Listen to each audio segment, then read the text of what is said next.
Hi everyone, thank you for joining us for Building a System That Just Works, the ARM Firmware Ecosystem webinar. We're just going to give it one more minute for folks to sign on and then we'll go ahead and get started. Thank you.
Hi everybody, thank you so much for joining us today.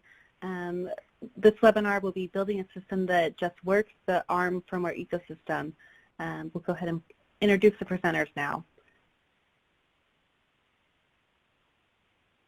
So this webinar will be presented by Dong Wei, who is a Standards Architect and Fellow at ARM, and then Samer El Haj Mahmoud, who's a Senior Principal Architect at ARM as well. And I'm going to go ahead and pass it off to them. Hi, this is Dong, and I'm going to talk about the ARM-based boot requirements specification. And my colleague Samer is going to talk about the ARM open source firmware projects. And we're going to provide a case study for putting the SBBR compliant firmware on edge devices.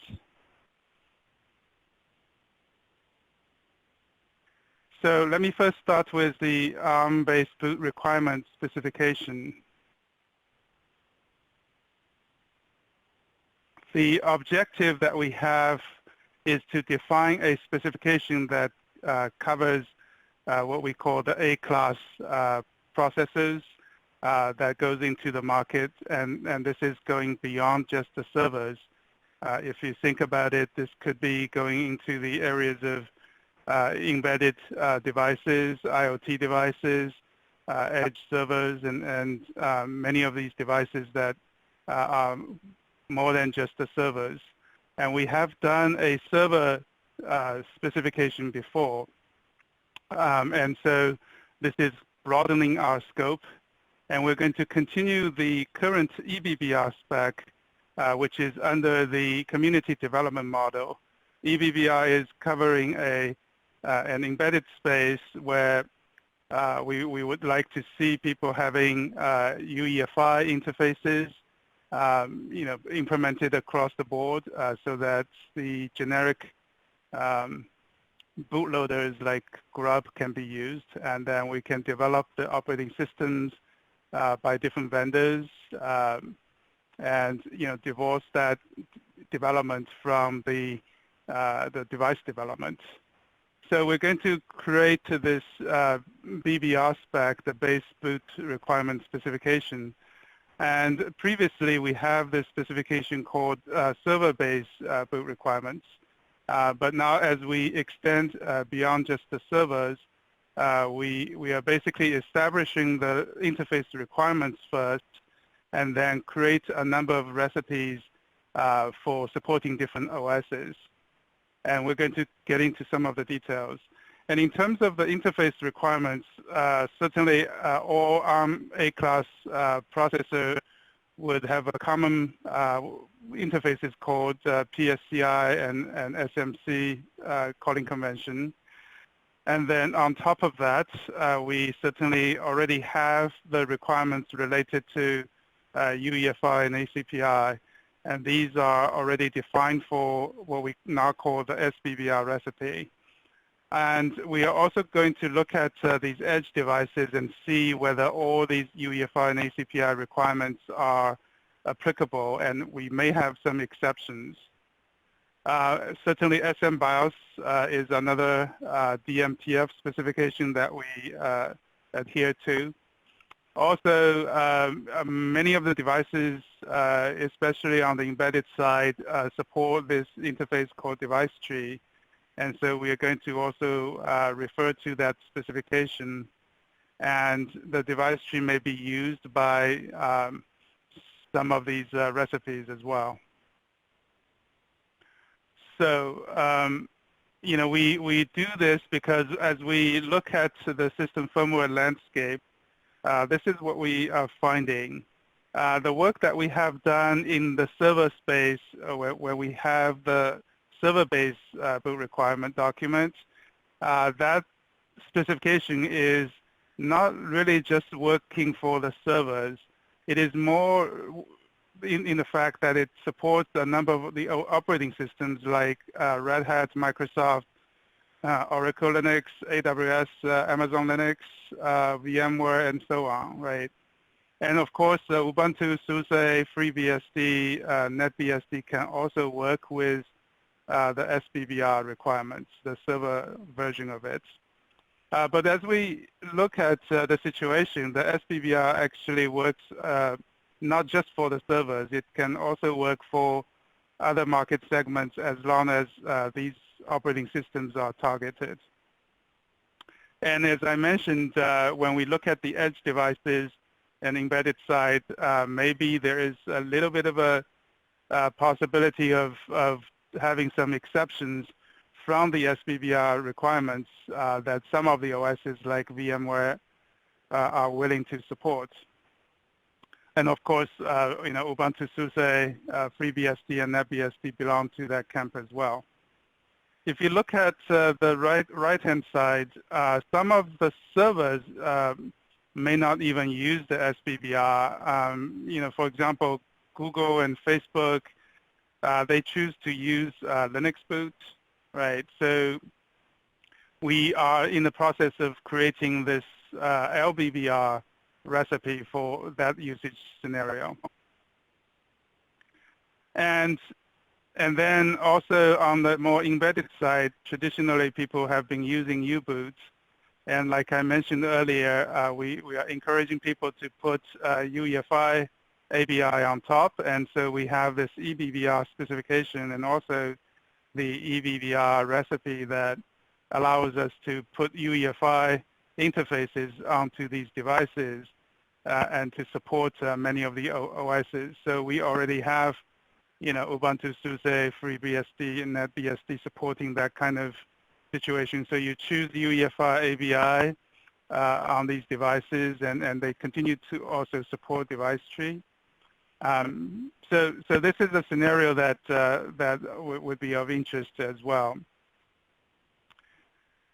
And so I mentioned some of these recipes earlier. So basically, the SBBR is the one that utilizes the UEFI, ACPI, and SMBIOS fully, and they have been supporting, you know, the Windows, Red Hat, because they require, you know, this interface situation, this recipe.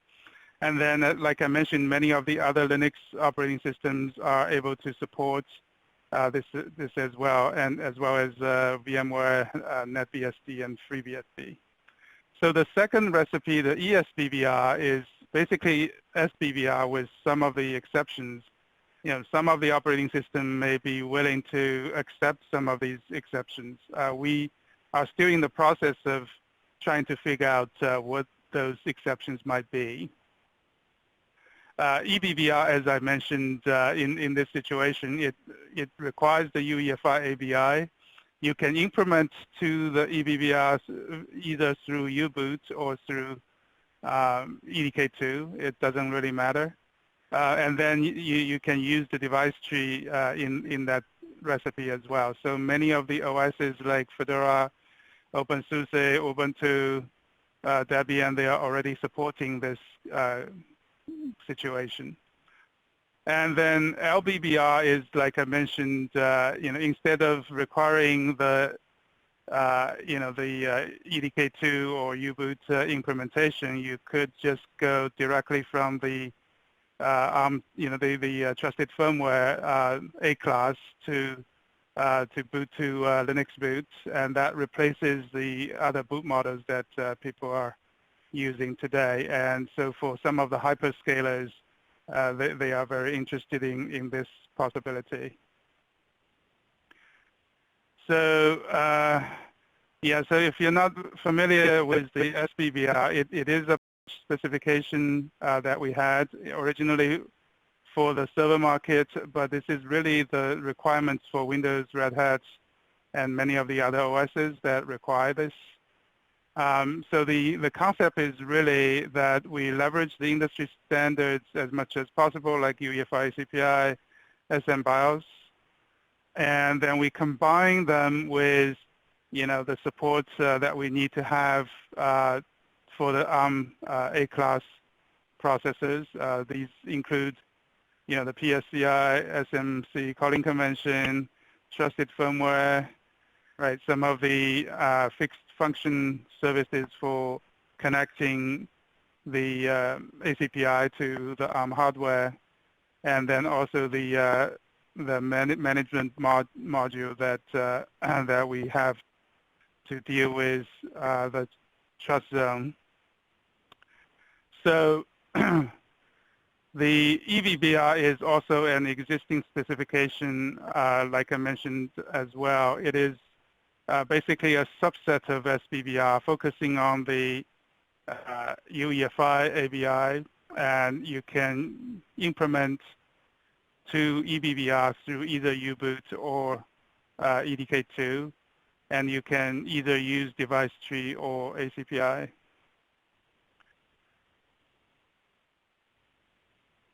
And the LBBR, as I also mentioned, this is supporting the LinuxBoot situation.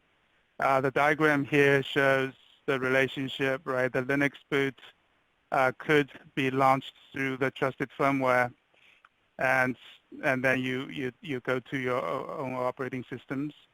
And so in that situation, basically we are leveraging most of the standards and the ARM specification as well. And we are still continuing to investigate this option with the partners.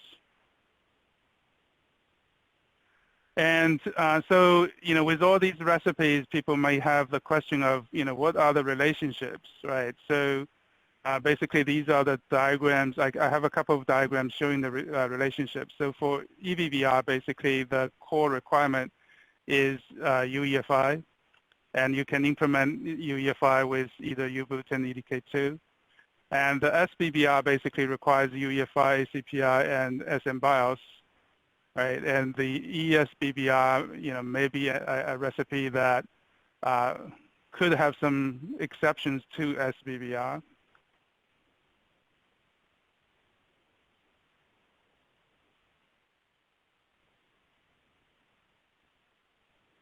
This diagram also shows the relationship between LBBR and SBBR. So LBBR basically says you can use the LinuxBoot as the boot model, and you can support, device tree ACPI or SBBR, as well. But of course, you either pick device tree or ACPI. You wouldn't do both. And then, it is potentially possible for you to put an UEFI ABI on top of LBBR as well and support the SBBR. So last September at the Open System Firmware Conference, Google actually had an intern, right, demoing a proof of concept where, they use LinuxBoot, but then they put UEFI, ABI on top, and Windows was demoed as being able to install and run on that system.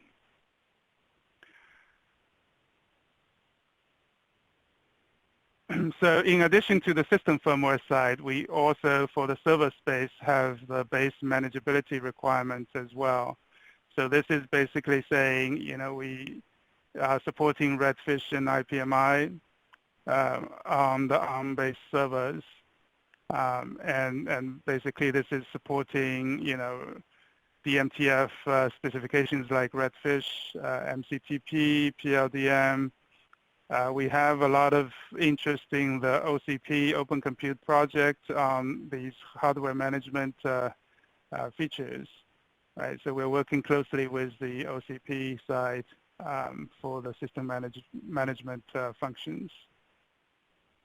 So with that, I'd like to hand over to Sama to talk about the open source system firmware.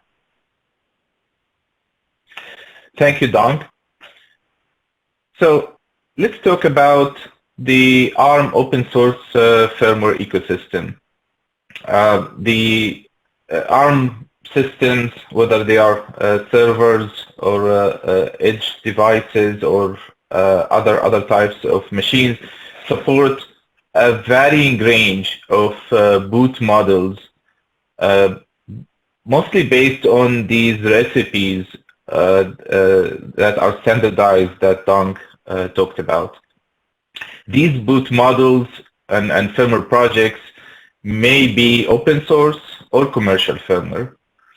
It is ARM's recommendation to our partners and to the ecosystem to provide open source firmware implementations whenever possible, regardless of what boot model is being used for that system.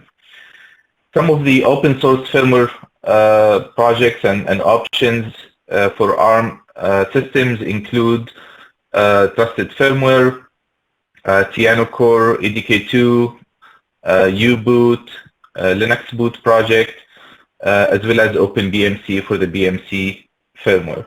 And the next few slides, we are going to talk more about these projects. Let's start with the Trusted Firmware. Trusted Firmware is an open source, open governance community project available at trustedfirmware.org. This is an evolution of what used to be called the ARM Trusted Firmware project. It provides a reference implementation of the secure word software for ARM A-class and M-class profiles. Its membership is open to all, and there is a governance with a board as well as a technical steering committee that directs the technical direction of the project. The Trusted Firmware community is diverse and growing. There is an increasing number of platforms that are being ported from multiple vendors, all available upstream in that project. Contributions are also increasing from more and more partners that are coming on board and participating in the project. So it's a true community-led, community-developed software. The Trusted Firmware A or TFA is specifically a project under the Trusted Firmware umbrella that provides the secure word software implementation for ARM Cortex-A and Neoverse processors across different market segments. So this includes both the Trusted Boot flow, the pieces of firmware that are needed to start up the system in a secure manner, as well as the runtime firmware implementations for various ARM specifications. That includes the implementation for the SMC calling convention specification, the PSCI, the Power State Coordination Interface, and the SCMI, the System Control and Management Interface, for example. The boot flow that is covered in the Trusted Firmware project, in the TFA project, starts with the boot ROM for the application processor right at the reset, and includes, like I said, the trusted boot or trusted board boot firmware, which loads the secure firmware payload, including loading the runtime firmware payload that runs in Secure World, and the interfaces exposed by that payload, and continues all the way until it loads the UEFI or uboot firmware payload, which eventually finishes initializing the system and loads the OS bootloader.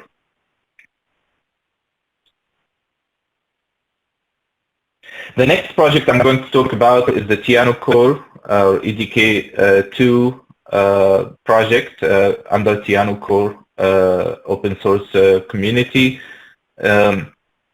This project, of course, implements the UEFI and ACPI specifications, along with other specifications from the UEFI forum, such as the PI and the UEFI shell, as well as various implementations of other firmware components like SMBIOS and TPM, TCG specifications, among some. The project has both core functionality that are common across architectures and platforms, as well as sample platform implementations that are upstreamed. The ARM support on Tiano Core in both the core components in EDK2 and in the platform components under EDK2 platform is also diverse. You have a number of projects that are either complete firmware implementations for platform ports or partial implementations, or just silicon drivers and libraries, or in some cases binaries with support code. So varying levels of implementations across different providers and vendors. There are also participation from multiple companies that are part of the ARM ecosystem in porting some of the firmware for these boards, and you can see a lot of these projects on the upstream Tiano Core website, and like I said, you can download either complete platform ports, build them, and flash them on that platform, or get bits and pieces of libraries and other support code. As an example, as a showcase of the implementations, would like to talk about briefly about the Raspberry Pi support on Tiano Core. So this is a project that is driven by community collaboration. It includes leadership from companies like VMware and ARM, but it's led as a community driven project that's being developed in the open. The project is upstreamed to EDK2. There is a blog and a community chat channel for communication, as well as a GitHub repository where you can file issues against the implementation or download binary releases that are built from the upstreamed code. And this is an interesting project because it shows both implementations of SBBR, the UEFI and ACPI recipe that Dong talked about, as well as EBBR, which is UEFI with a device tree option implemented, in this case using Tiano Core EDK2 and available in the same firmware image, being able to select and switch between the SBBR mode and the EBBR mode.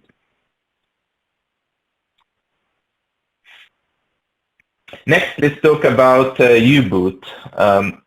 So So uboot is a firmware project that is open source, GPL licensed. It includes support for ARM and ARM64 architectures. It is a portable firmware that has been ported to many boards that are available upstream. It supports a large number of embedded devices that entire space is predominantly vertically integrated ecosystem. The uboot implements the ARM EBBR requirements by providing a UEFI ABI on top of uboot. So this is a UEFI implementation that's not using Theano Core EDK2 that implements just the UEFI interfaces that are required for the OS on top of the uboot firmware. And if you implement the minimum requirements of a UEFI ABI, including the interfaces that a bootloader expects to see, as well as the interfaces that the runtime OS expects to see, then with this implementation, you're able to boot a standard off-the-shelf operating system that supports UEFI.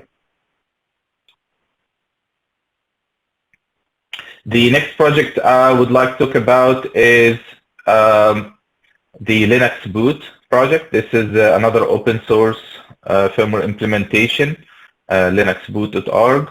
This is a firmware for servers that replaces functionality. The main goal is to reduce the firmware components that are needed, such as Dixie drivers for various devices, and instead leverage the Linux drivers that exist for these devices without having to write a UEFI Dixie driver and a separate Linux driver. So it uses the Linux kernel as Linux user mode using uroot. Uroot is a bootloader written in Golang that is used by this project to load the actual OS kernel. There are two methods to support this LinuxBoot project on ARM systems. The first method is what we call the shell replacement. In this method, a standard UEFI firmware implementation, which may carry the UEFI shell as a binary in the firmware image, can replace that shell binary with the LinuxBoot binary, allowing that firmware to load LinuxBoot, which then would do the rest of the initialization of the pre-boot initialization and load the final operating system. And in that mode, you can reduce the Dixie drivers that are in the UEFI implementation and just rely on the Linux driver equivalents that are in LinuxBoot. The second mode of supporting LinuxBoot on ARM systems is to boot directly from TFA, from the trusted firmware, directly to LinuxBoot without having a UEFI firmware in between. That's what is shown here in the second picture in the lower stack as approach 2 with skip UEFI. In both of these approaches, LinuxBoot can still present tables that are necessary for the runtime OS, for the final targeted OS, and that includes the SMBIOS table or ACPI or device tree, for example. So for instance, the LinuxBoot kernel that could be launched directly from trusted firmware may carry some binary blobs for ACPI or device tree or SMBIOS that it then presents to the final kernel, the final OS that gets booted. It is also possible for the LinuxBoot kernel to implement a UEFI ABI and present that to the final OS, very much similar to how uboot implements a UEFI ABI on top of uboot and presents it to the final loaded OS. Again, remember that UEFI is a specification. It's about the interfaces with the operating system.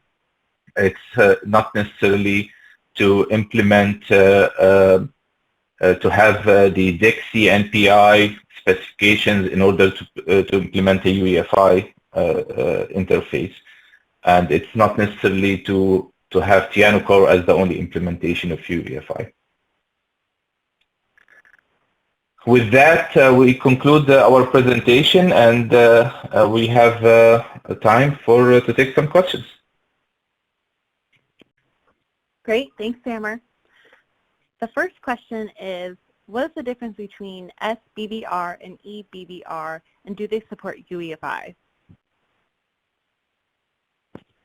Yeah, I guess this question is for me. So SBBR today is, used to be targeting the server system, but it's actually, like I mentioned, it's actually targeting a number of the operating systems like Windows, Red Hat, VMware, and such, right? And so in that SBBR document originally, and now it's one of the recipes in the BBR document, is that it requires UEFI, ACPI, and SMBIOS.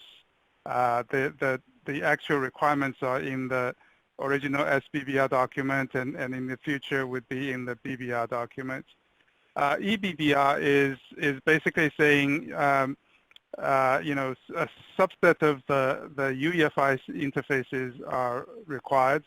There are some relaxing of the UEFI requirements, because it's trying to address the more embedded side of the situation. So it basically is based on UEFI, and then it says, you can either choose to implement device tree or ACPI.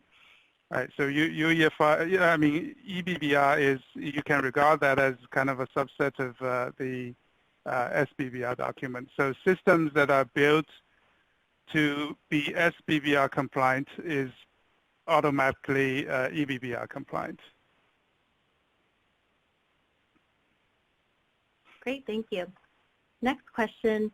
So if UEFI ABI is on top of Linux ABI, how does that interaction with TFA work in that case?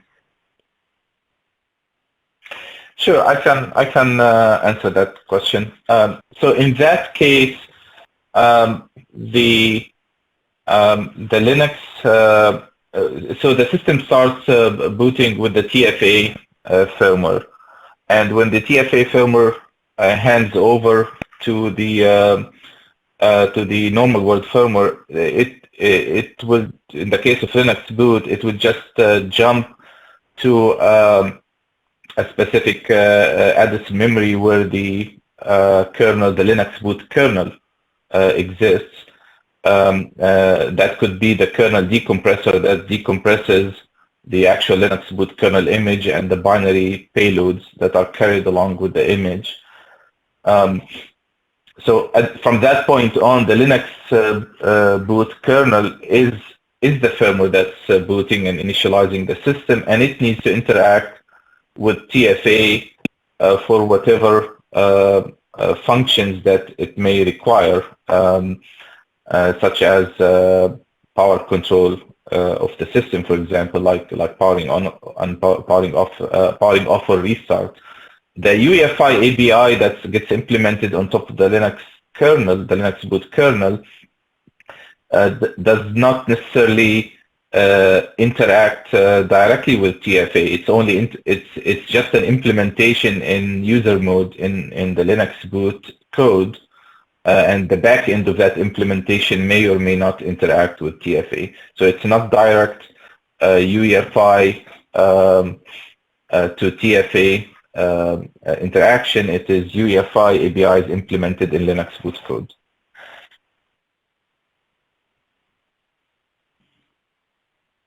Great. The next question is, can ARM systems support multiple recipes like SBBR and EBBR at the same time? Yeah, like I mentioned, right? So so you could potentially implement UEFI interfaces, ACPI interfaces, device tree interfaces, or or together, SMBIOS or together, right? And then you may have a firmware setup option to give you the selection of whether you support ACPI or device tree.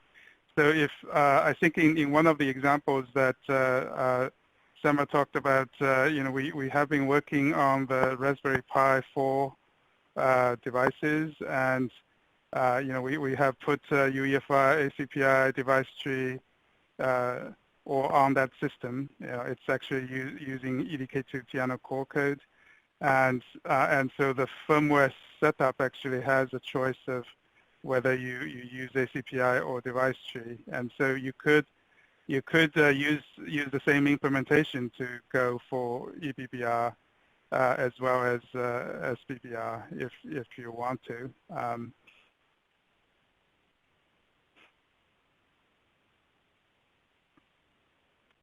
You had mentioned that uboot could have UEFI, ABI. How does that actually work? Sure, I can answer that. That's very similar to how I explained LinuxBoot could have a UEFI ABI. In the case of uboot, this is actually implemented and available upstream as part of the uboot project. Think of it as a UEFI shim on top of uboot. So it is uboot code that exposes the interfaces, the UEFI interfaces required from a standard off-the-shelf bootloader like Grub, or the runtime interfaces that are required by the OS. So again, UEFI is a specification of interfaces. UEFI is not a particular implementation. Piano Core happens to be the most common and the most complete implementation of the UEFI specification, but in this case, uboot provides another implementation that's very thin and it's minimalist to just satisfy the needs of the bootloader and the operating system.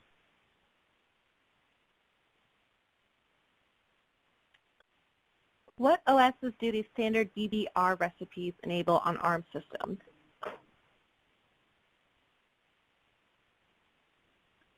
I think the one of the slide actually spoke about that. Basically, for SBBR, right, we are supporting the OSs like Windows, Red Hat, VMware, of course, and then a number of the other OSs like Ubuntu, SUSE, OpenBSD, NetBSD, they all can support that. And of course, Oracle, Linux, Amazon, Linux, they can all support this SBBR. And then, like I mentioned, there's ESBBR potential recipe that some of the OSs like VMware or Ubuntu or SUSE, they can have some relaxation on the requirements of SBBR. We're still in the process of figuring out what these exceptions are, and so they can probably support some some exceptions. And then of course the EBBR, we have been working with Fedora and OpenSUSE. And we want to work with, many of the other more embedded-oriented operating systems for that recipe. LBBR, as I said, was created for the LinuxBoot model.